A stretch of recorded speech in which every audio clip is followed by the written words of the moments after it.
हातकणंगले तालुक्यातील मिळचे इथल्या श्री महालक्ष्मी भटकी जमात शेळी मेंढी पालन आणि उत्पादन सहकारी संस्थेमध्ये जमा केलेले पिग्मीचे सुमारे 50 लाख रुपये अडकले आहेत।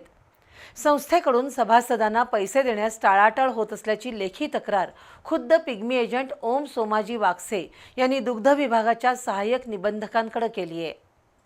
हातकणंगले तालुक्यातील मिंचे इथं श्री महालक्ष्मी भटकी जमात शेळी मेंढी पालन आणि उत्पादन सहकारी संस्थेची स्थापना 2008-2009 साली झाली आहे।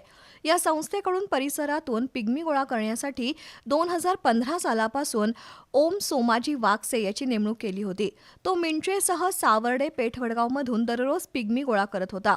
त्याबद्दल त्याला 3% कमिशन देण्यात येत होतं।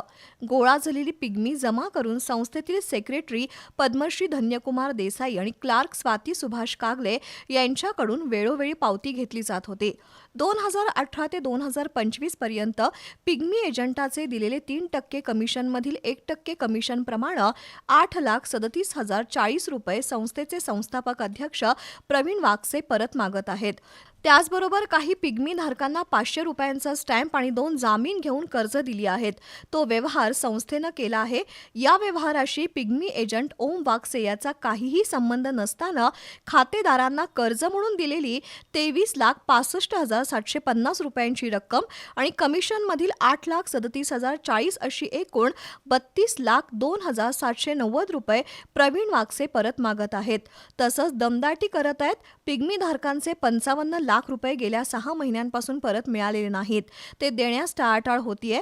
याबाबत पिग्मी एजंट ओम वाकसे यांनी सहाय्यक निबंधकांकडे लेखी तक्रार केली आहे। पहिले संस्थापकांनी 10 तारीख पिग्मीवाल्या सगळ्यांनी दिलेले, नंतर 10 जानेवारी दिलेले, नंतर शनिवारी आल्यावर 10 तारखेला सगळ्यांनी सांगितलं सोमवारपासून वाटप चालू करतो, एक 10-15 जणांचं रोजच्या रोज द्यायचं चालू करतो म्हणून सांगितलेलं। तशा पद्धतीने सोमवारी पैसे जमा केलेले नाही, दिलेले नाहीत कुणालाच।